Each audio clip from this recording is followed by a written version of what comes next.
We have some welcoming messages I'd like to share with you, some virtual, some in person. So let's start off from the UN Office of Disaster Risk Reduction, the Director, Poala Albrito. Bonjour, Nim, Excellencies, distinguished speakers and participants, leaders and decision makers, greetings from Geneva. It is a pleasure to contribute to this conversation on how to go beyond advocacy to build a travel industry that is inclusive, resilient, and sustainable. The Agenda 2030 for Sustainable Development and the Sendai Framework for Disaster Risk Reduction, which aims to prevent the creation of new risk, reduce existing risk, and invest in resilience, provide a solid roadmap to build upon. One clear message from these frameworks is that while states have the primary responsibility for sustainable development, this is a shared responsibility with other stakeholders. So to fulfill this all-of-society approach, where the private, public sector, civil society, and local community are included, we need two fundamental shifts. The first one is for all sectors and stakeholders to actively engage, take actions, and invest resources to demonstrate commitments, knowledge, and experience in building a resilient and sustainable future. The how and the what are specified in the Sustainable Development Goals and the Sendai Framework for Action. But the overall message is to do it by breaking a silo approach that is a damaging reality. The second is a mindset shift from a short-term perspective towards a think resilience, long-term approach in all forms of private and public sector investment. Why? Why is very painfully evident, and the road ahead is really challenging. UNDRR recent global assessment report on disaster risk reduction foresees a 40% increase in the number of disasters, moving from an average of 400 disasters a year in 2015 to 560 per year in 2030.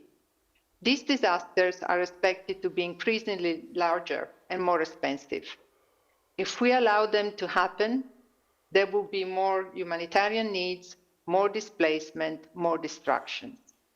Yet, when government and the international community align, visionary businesses and investors are able to anticipate future challenges and potentially stay ahead of the market.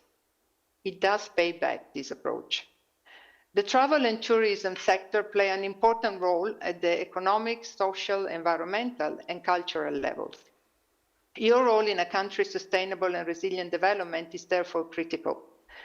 The tourism sector is close to the people who are exposed and suffer the most from disasters.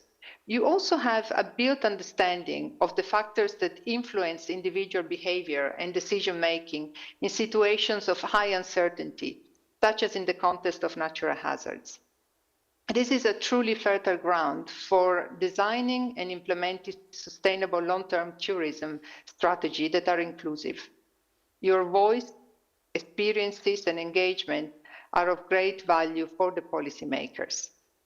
In May this year, the high-level thematic debate on sustainable and resilient tourism was led by the President of the 76th General Assembly, who reminded member states of the urgent need to put sustainability and resilience at the heart of the tourism activities as the sector rebounds from COVID-19. He underlines that sustainable tourism solutions include 1. Multidisciplinary, multisectoral, and community-based approaches. 2. Enhancing community participation and promoting inclusive and accessible tourism. This includes also persons with disability. 3. Harnessing digital technology and innovation along the entire tourism value chain. 4. Strengthening health measures, supporting efforts to address the climate emergency. 5. Strengthening social protection for workers. And 6. Facilitating financial support, private-public partnership, investments in critical infrastructure, training, and capacity building. The road is very well set. We need to continue to collaborate and to innovate to reduce risk and create a sustainable world. As you move forward on this path, I want to let you know that you're not alone. There are platforms such as UNDRR Private Sector Alliance for Disaster Resilient Society, so-called ARISE, where you can join more than 400 like-minded firms that are committed to resilience building. In addition, UNDRR provides practical guidance and tools for implementing the Sendai Framework for Disaster Risk Reduction, together with partners and member states. For example, the Principle for Resilient Infrastructure, endorsed by over 100 countries, that helps guide policymakers to integrate resilience as a core value in planning and implementation of infrastructure projects, which could be of benefit to hotel, supply chain, and critical services resilience necessary for a sustainable tourism sector.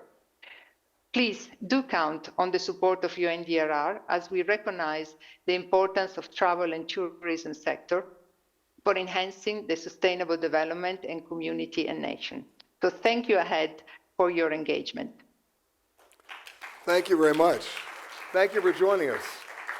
I think it's somewhat ironic but important to note that the director of the UN Office of Disaster Reduction, Disaster Risk Reduction, is reporting and predicting a 40% increase in those disasters. The reason why I think we're here today to jointly search for those solutions together.